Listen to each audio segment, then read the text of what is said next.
Kajiga go na Bible chachini lwel Yega pingu yega dedi Kula lung na binom Kajuari bena bugwini yejunom Ukabi ke pochi mani abiu kamel boi na boti Chawa ye konya wil kuye kandi de wil Kaiman weli ne kedu wil derana ben Kemi chira kama chege kon Emieri chinwa miar Kajiga kona Bible chachini lwel Yega pingu yega dedi Kula lungde binom Kajuari bena bugwini yejunom Ukabi ke kwochi mani abiu kamel boi na boti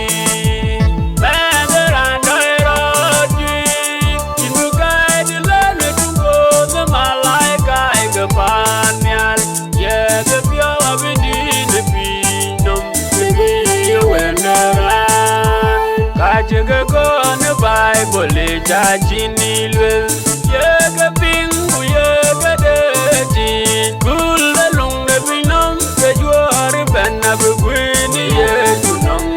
Ukabi ke kwochi mani abiu kamel boi na boti Kula timma biben Ungega bitim jalwoide Duku ya jange lwoide Tanye pong na kidagwo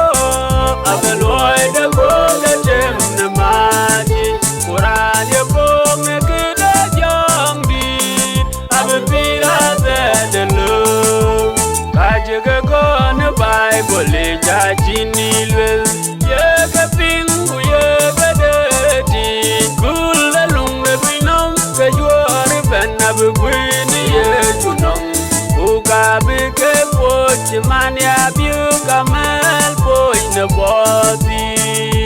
Yuguti wunde dom Emgudye de wunde dom Kapye velwange binom Kite chengwen Yeneke chang de matye Yuguti Kawapyo nye wil pyapke Kajiga kona Bible chachini lwel Yega pingu yega dedi Kula lungde binom Kajuari bena bugwini yejunom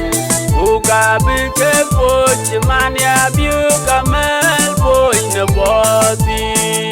Aya kiko ke tong ping Kwa lwek lwek ten buten Ke ya genyin Anji bende benyin men pyo Yurga jura beyare Kujenga jenga beyare Kujolga jenom Myalej ben myal Kajiga kona Bible chachini lwel Yega pingu yega dedi Kula lungde binom Kajuari bena bugwini yejunom Ukabi ke kwochi mani